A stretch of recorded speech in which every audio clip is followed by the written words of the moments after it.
everybody, I'm Garrulous64. Now, before I get into this review, I just wanted to urge you to play the game before watching this video. I'm going to be getting into everything from the story to the bosses to the levels, and just, you know, I don't want to spoil things for you, and honestly, I would love for you to form your own opinion of the game before watching something like my own opinion. Which, this is what this video is. This is my opinion, so don't read too much into it, you know? Play it for yourself, decide for yourself. Now, if you've already played the game, just go recline in your favorite chair and let's get into this thing. Banjo 3. For the longest time, it seemed like something that would never see the light of day, much like another game with a 3 in the title that we all know about. But that all changed when Yooka-Laylee was announced. The brilliant minds that used to make up Rare joined forces once again, this time under the name Playtonic Games, and launched a Kickstarter for a game all us Banjo fans had been waiting for. Sure, things looked a little bit different, but when you really get into it, Yooka-Laylee is the Banjo 3 we never got. And no, Banjo-Kazooie Nuts and Bolts does not count. If I ever see another vehicle section in a video game, it'll be too soon. You're just messing with me now, aren't you? Well, once the game was revealed, and kickstarted at the speed of sound, mind you, all we had to do was wait patiently for release, and wait patiently we did.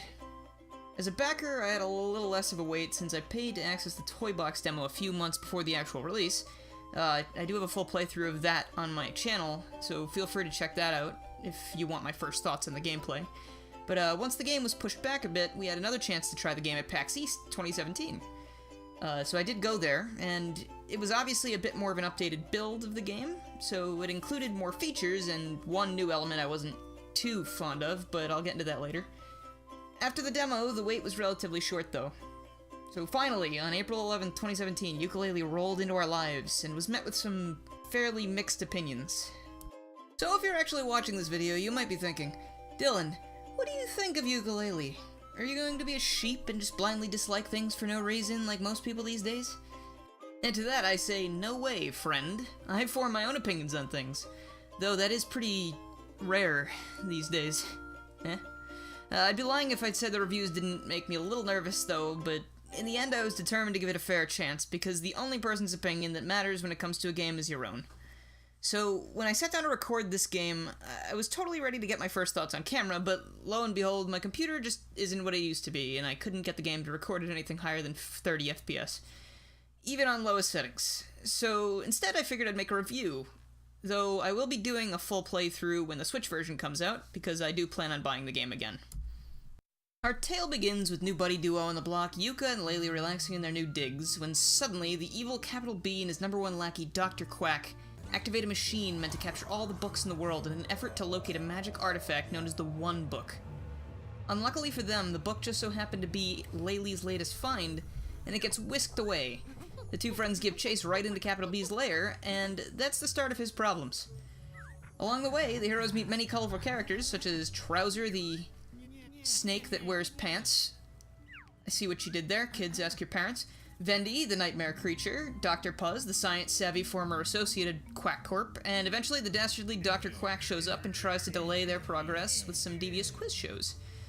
Later on, it's revealed that Capital B and his bosses want the book because once it's filled up with the magical pages, think jiggies except made of paper, so I would assume they're infinitely less valuable than solid gold puzzle pieces, but they'll be able to rewrite the world. Literally, the book has the ability to rewrite reality, kind of like that one episode of Fairly Odd Parents where, you know, they're hopping through books and trying to stop Tom Sawyer from getting to that one book about the physics, because, you know, he could turn gravity into gravy or Uranus into, well, you know. And that's pretty much it. Yooka and Laylee battle their way through 5 worlds, collecting pages, quills, and a few other items until they reach Capital B's lair and put a stop to him once and for all, Zelda CDI style. No! Not into the pit! It burns! It's fine for what it is. The game didn't need a big, overcomplicated plot, and I'm glad they didn't try to force one in. So, personally, I would have liked to see more interactions between Yooka-Laylee and Capital B and Dr. Quack, but there's always Tooka-Laylee, right? Filling in for Banjo and Kazooie, we have Yooka the Chameleon and Laylee the Bat. So what can I say about these two?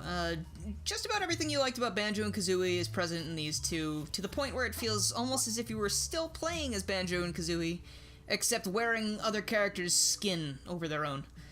From the way they interact with each other to the way they treat the characters around them, there's almost no difference between the two pairs, which isn't necessarily a bad thing, but maybe making them a little bit different would have helped establish them as their own characters. Like, if you've played the other games, you're gonna notice a whole lot of instances where it almost feels like deja vu, the way they interact with people, but again, not a problem. I mean, the whole point is that it's a spiritual successor, it's a love letter to those games, and Yooka and Laylee are fine protagonists, and I'm eager to see more of them in the future. Now, the supporting cast is much different from anything you've seen from Playtonic's old games.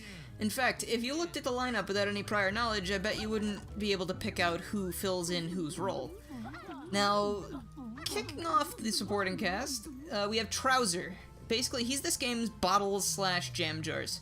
In exchange for quills, Yooka and Laylee can obtain new moves in order to reach new areas, collect more pages, and eventually collect more quills, which go right back to Trouser in an endless loop. He's sort of a shady, back alley type of guy, and his personality and ego really make him fun to talk to. So hopefully he has more screen time in the next game? Now, Vendy doesn't really replace anyone from Banjo-Kazooie, in my opinion, because she kind of houses a whole new feature for this game. So, Vendy is a living vending machine/nightmare creature hybrid that holds a selection of tonics that let you alter your gameplay experience in a variety of ways.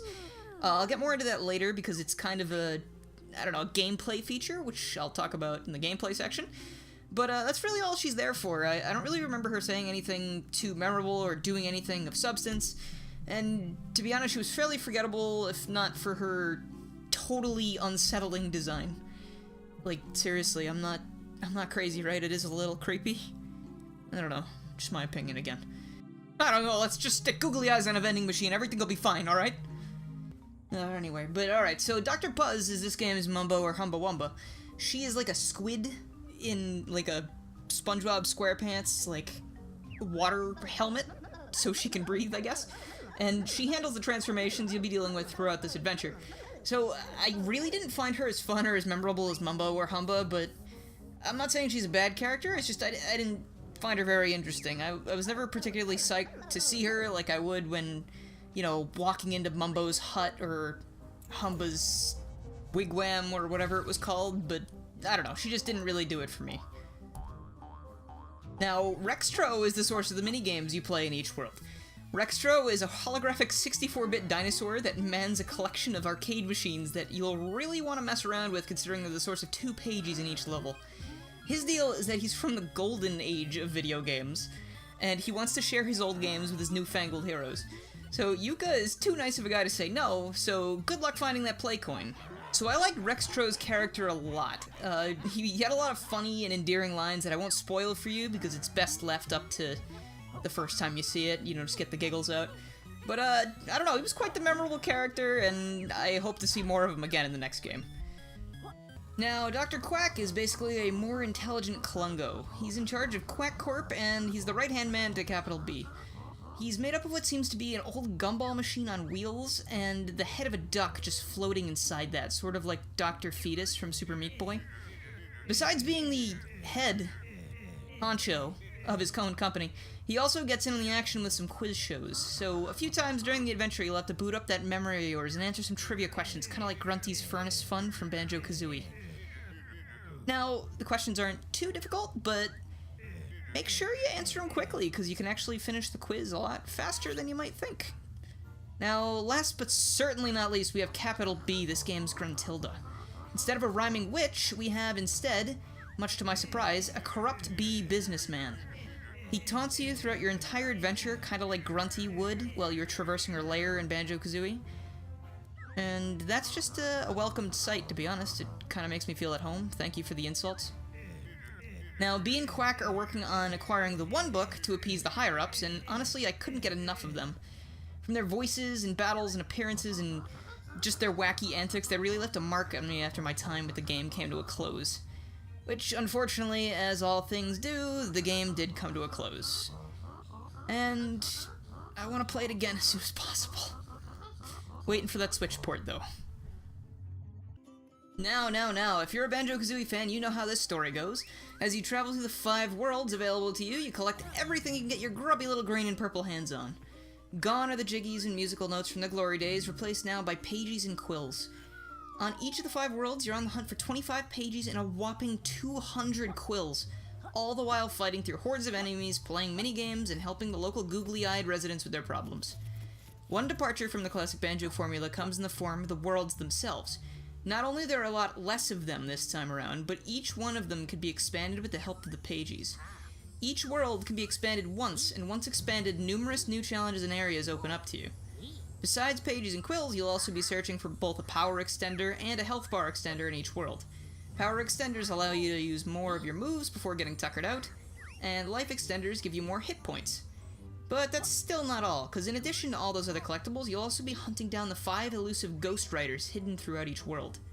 Think of them as the Jinjos of this game, except capturing them is a little more tricky this time. Each ghost rider has a different method that makes them vulnerable to capture, and you're going to need to grab them all to secure a pagey. Also, don't forget to look out for all those quills, because once you collect all 200 of them, you'll net yourself another pagey. In addition to being able to purchase new moves from Trowser, so honestly, it's a good bet to grab as many of those as you can. Now, like I mentioned before, 2 more pages can be found in Rextro's Arcade. Yes, the minigames are mandatory. Not a huge fan of mandatory minigames in anything really, but the minigames we have here are at least fun. Some of them are a little tedious and they can be a bit frustrating, especially if your computer can't handle the game and stutters occasionally like mine does, but overall, I didn't personally find them that intrusive. And I'm cool with anything that keeps Rextro relevant, so I don't know, there are more minigame-esque missions strewn about as well. While not full-on minigames like what Rextro has to offer, sometimes you'll find yourself competing in little challenges to grab pages. Stuff like rolling a golf ball to the end of a course and knocking it into the hole, or like there's this one mission where you have to use Yooka's tongue to collect shooting stars for this one guy. You know, he just kind of goes, cast out your rod, and Laylee goes, Yooka's better with his tongue, to be honest. No, that's fine. I'll try to remove that image from my brain later. I've got bleach. Now, stepping back a minute to those friendly faces you'll meet on your quest, Trowser appears in every stage, and sometimes in the hub world to offer you new moves at slightly reasonable prices. If you're 100%ing the game, his prices shouldn't be too much of a problem for you, but if you're not, you might have to pick and choose until you're richer. I like this system a lot, because it lets you pick out your moves in the order you feel comfortable with, which is interesting, because, you know, you pick what suits your playstyle. But this also brings up another thing, since there are a whole lot of moves in this game, you know, variety's nice, but it also means you are not going to be completing any of these worlds the first time you get to them. So, backtracking is the name of the game. It's not Banjo-Tooie bad backtracking, but it'll become very apparent that even in the first world, there are unobtainable pages that you will not be able to get until much, much later. Like, I'm talking maybe a move you get in the last world. So, you gotta watch out for that, and you gotta be aware of it. It's not the end of the world, since there are only 5 worlds in the game, and the trek between them is relatively painless. And again, thankfully, it's nowhere near as painful as Banjo-Tooie's backtracking, because that game was all backtracking. But regardless, I've never been one for backtracking, but I'm willing to put up with it for this game, because it's honestly a pretty fun time. Another interesting change to the traditional formula comes in the form of Vendy. Vendy offers you some game-changing items called tonics. Tonics change the game in interesting ways. Some increase your health, some increase your power meter, some have more miscellaneous effects that I won't spoil for you. And, well, there's one I really want to point out, which is called the Hunter Tonic. So, have you ever been playing a collectathon for a while when you realize you're missing one collectible and it could literally be anywhere for all you know? Well, the Hunter Tonic helps out a bit with that problem. When you move close to an important collectible, your controller vibrates and you hear some audio cues. This made finding the last few quills in each world so much easier, and I'm incredibly grateful they added this, because finding the final quill in Corporate Casino without the tonic almost destroyed my last shred of sanity. Hint, check under the ramps and the top of the flagpole. You'll thank me later. Wouldn't be a Banjo-Kazooie game without transformations, am I right? So, much like the games of old, we have Dr. Puzz here filling in for our friend Mumbo, and she uses the power of science to transform Yooka-Laylee into many different things that all control kind of wonkily. That's not a word. So, 5 worlds, 5 transformations. In the first world, we have the flower form, the second, the snowplow, third, the piranha swarm, Fourth, we have the chopper. And fifth, we have the pirate ship. So a lot more inanimate objects this time around. No washing machine in sight, though. Now, each one of these transformations was pretty interesting. They seem a little underutilized, to be honest. Like, the flower, I think you get one pagey with. I almost said jiggy, those are gone. But others, like the plane, or the chopper, it's a helicopter, I'm not really sure why it says chopper, but, you know, that one you get, let's see, you use it to find a whole bunch of things in the casino, you use it to obtain a pagey. I don't know, it seems a lot more used than some of the other ones. The snowplow you use for one mission, and it controls horribly, especially for platforming. That was frustrating.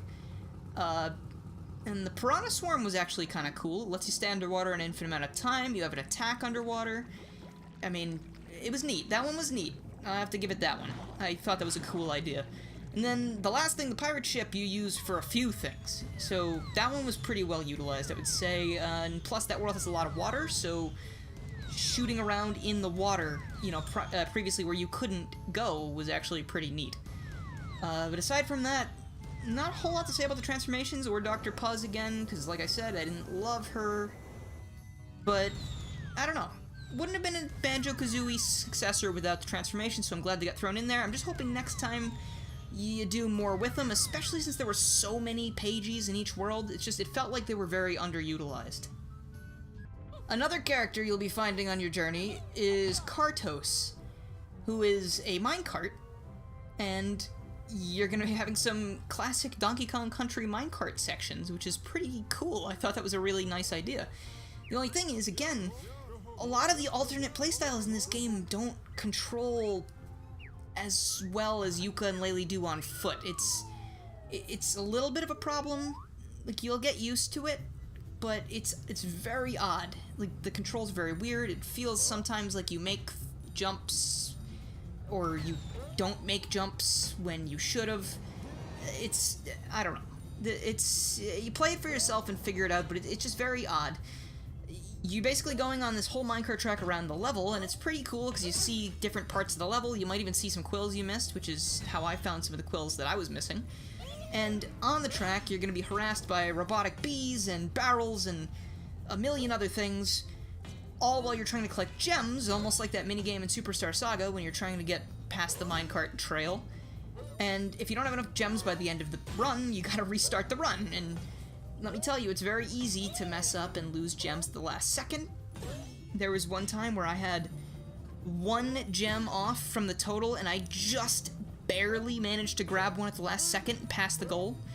And it was terrifying because there was actually an obstacle past the goal, and it hit me, and I lost my gems, and I still passed, luckily, but if I hadn't passed, I would have called a bit of nonsense on that, because how am I supposed to dodge that if you take my control away, you know? I don't know, Kartos is a really nice character. Like, he's funny. I was happy to see him every time I saw him, and honestly, the minecart sections have some of the best music in the game. Like, seriously, look those tracks up.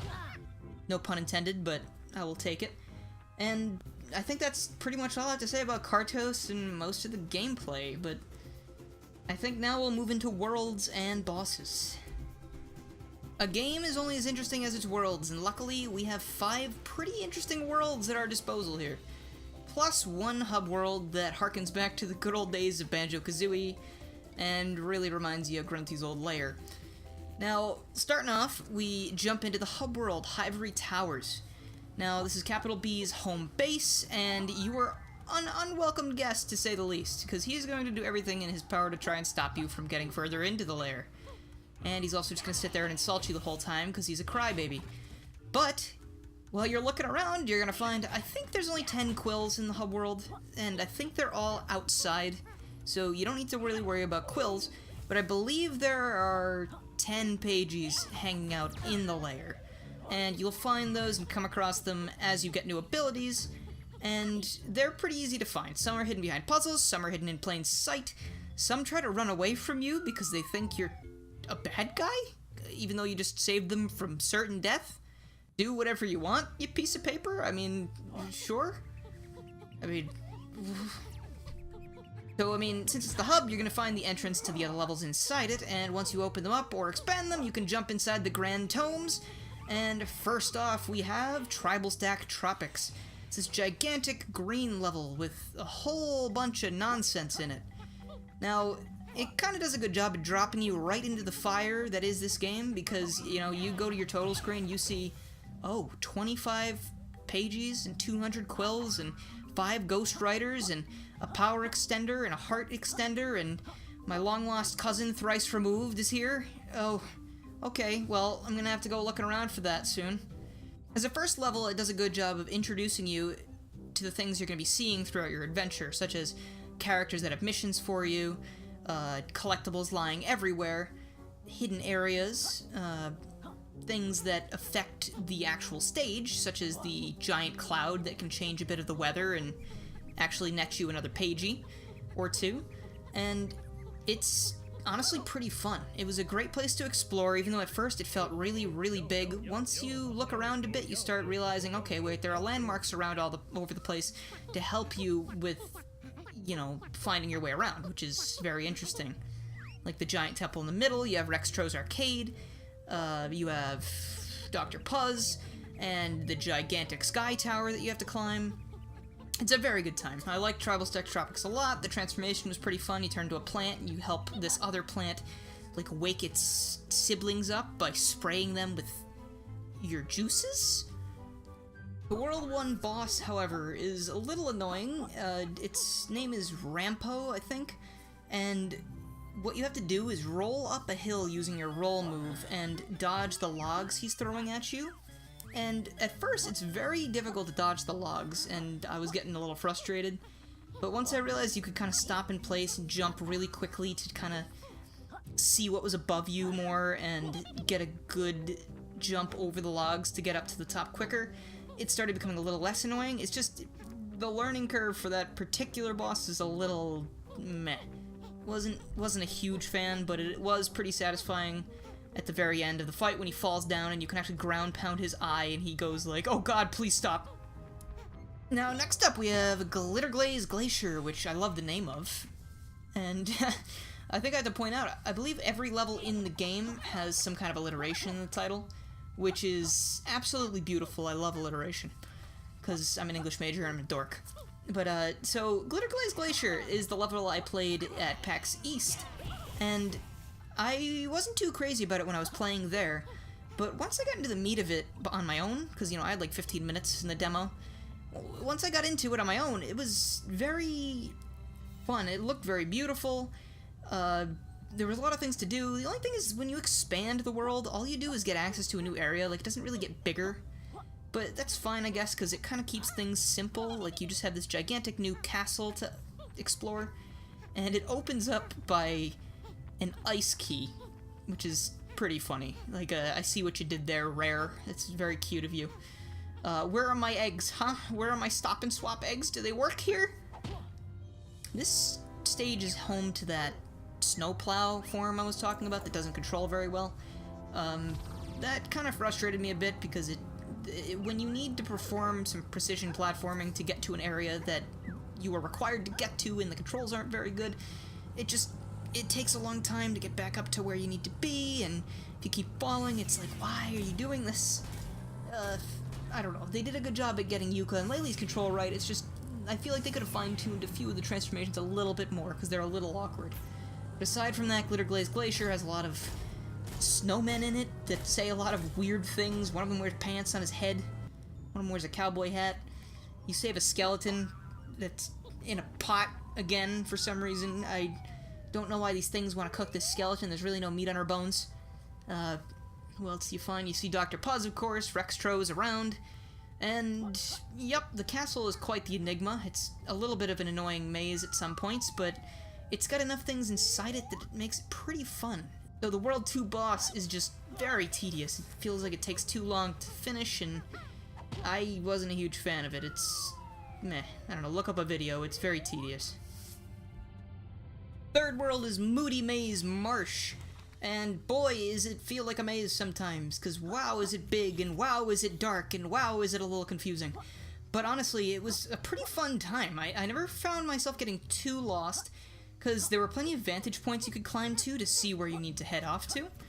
And, you know, if you hadn't collected collectibles in an area yet, you would see them from relatively high up like that, and you would go, okay, well, I need to head that way. And again, you know, the landmarks help you get around, you remember where Vendy is, you remember where Rextro is, and you go, okay, well, relative to them, I need to go to this place to get to where I need to go to get this Pagey, or find these quills, or cry, because I'm missing one quill again. Thank you, Hunter Tonic. But anyway, in this level, there's a whole lot of death water and very scary enemies that just want you dead, and the boss of this world, holy heck, it's a gigantic kraken, and you don't even see the full thing, but it attacks you with its tentacles, and it's probably my favorite boss fight in the game, just because, one, it had an amazing music track to it. It was really fun to run around the room and just dodge the tentacles, and it did go on a bit too long, I think, but it was worth it to keep hearing that song. I really recommend you looking that song up. And yeah, I would say that was probably the most fun I had with the boss in this game, because it was just a good time. I can't really explain too much of why. It was just a good old fun platforming challenge, and it just felt like a good boss battle from the golden days, really. Now, what else can I say about Moody Maze Marsh? The Piranha transformation I already talked about was really cool. I like how you literally turn into a swarm of piranhas. I feel like it's like, how does this work? Do they each have their own brain? Has Yooka and Laylee been split into like 17 little pieces? It's like everyone must be awful stupid and they just think of food.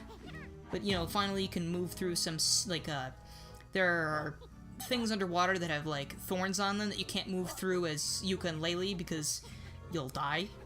But with the piranhas, they just go right through it because they don't care. I'm assuming maybe since their brain is split up into so many small pieces, they can't feel pain anymore, even though maybe they are.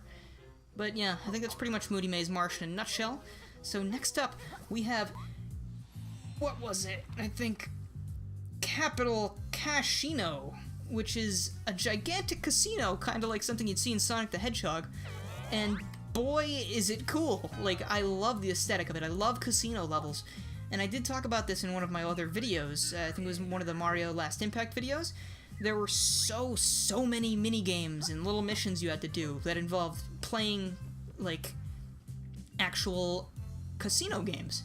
Like, there were 2 pachinko machines that you had to play with, and thankfully, you don't actually have to be the ball this time. Take notes, Nintendo. Mario Sunshine was a mistake. I'm just kidding, it wasn't entirely a mistake. There were just some mistakes that were very, very annoying in that game, but I'll get to that when I get to it. And, you know, in this game, you just pull the lever, pachinko balls fall, and I didn't even have to do anything. The game pretty much just played itself. Aside from that, you're going to be infiltrating some secret areas and doing some crazy risky maneuvers with some of your new abilities. You kind of feel like a spy, and of course you're collecting Ghost Riders, but the main gimmick of this level is that each time you finish a mission, you're rewarded with tokens, not a Pagey, because 10 tokens equals 1 Pagey. So I collected all the tokens, and then I got all 20-something Pageys at once, which felt really cool.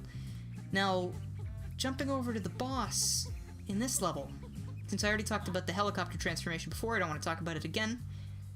You're fighting a giant robot on a track, but the fact that you're on the track means you are piloting Kartos during the fight. Now, this is a cool idea, but the fact that Kartos doesn't control particularly fluidly, it makes the boss very annoying, because it's nothing but a memorization game of the attacks, but it still feels like no matter what I do, I can't dodge some of the attacks. Like, I swear, no matter how hard I tried, I could not dodge some of the attacks because of how Kartos controlled. And I'm not sure if I was just doing something wrong, or maybe my controller was freaking out, but I was getting hit by things that I could not avoid, and I didn't think that was too cool.